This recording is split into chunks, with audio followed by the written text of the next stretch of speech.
Taj Mahal. The Taj Mahal was build by Shahjahan. सब जानते हैं शाहजहां ने बनाया था, आगरा में है, यमुना नदी के किनारे। और किसकी याद में बनवाया था? His beloved wife Mumtaz Mahal, जो 1631 में मर गई थी। ताजमहल जो है 7 वंडर्स में से एक है, is considered as the 7 wonders of the world. और ये जितनी 20 स्टोरी बिल्डिंग होती है उतना ही बड़ा है। It is as tall as a 20 story building.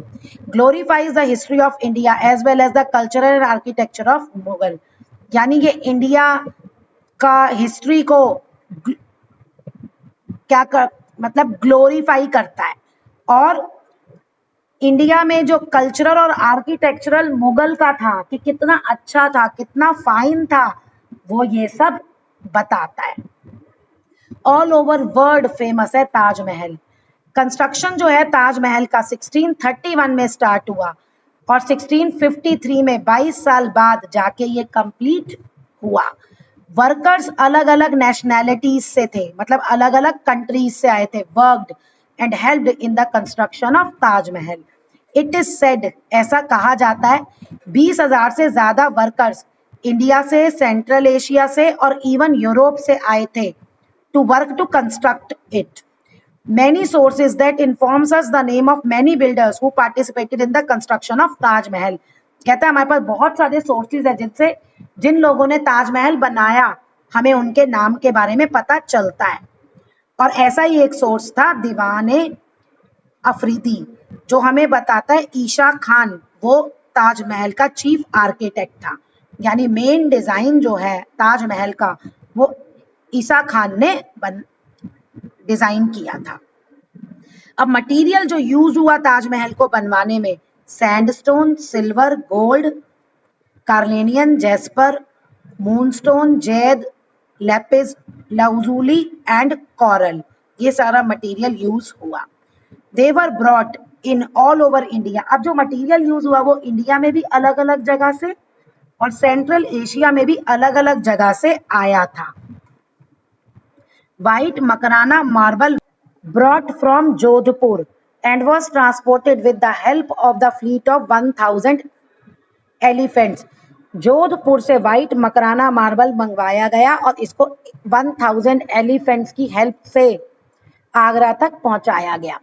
Various precious stones were use, बहुत सारे महंगे स्टोन्स इसमें यूज हुए हैं।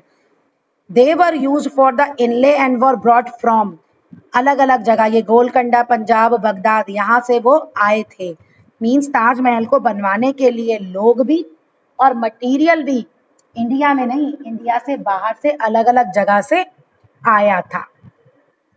As discussed before, the influences from the Central Asian architecture along with Persian and Indian architecture are also found in Mughal style.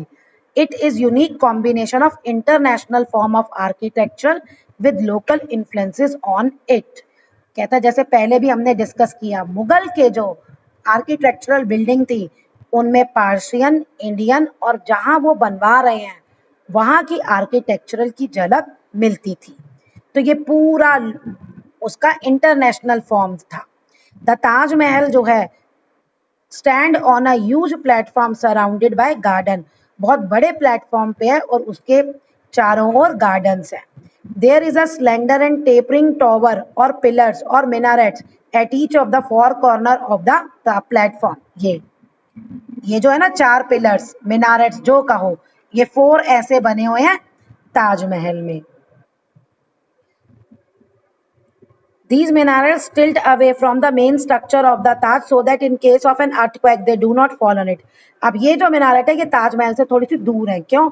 अगर earthquake आता है, ये गिरता है तो ये ताजमहल पे ना गिरे, ताजमहल को कोई नुकसान ना हो। प्योर व्हाइट मार्बल यूज किया गया है ताजमहल को बनाने में and is beautifully outstanding in the decorative features. और नक्काशी है, बहुत अच्छा इस मार्बल पे काम किया हुआ है। Most impressive decorative features of the building were the delicate marble scenes, well proportioned kiosk or chataris and the petria dura inlays work on the wall. ये सारा उनकी दीवारों पे ये काम किया गया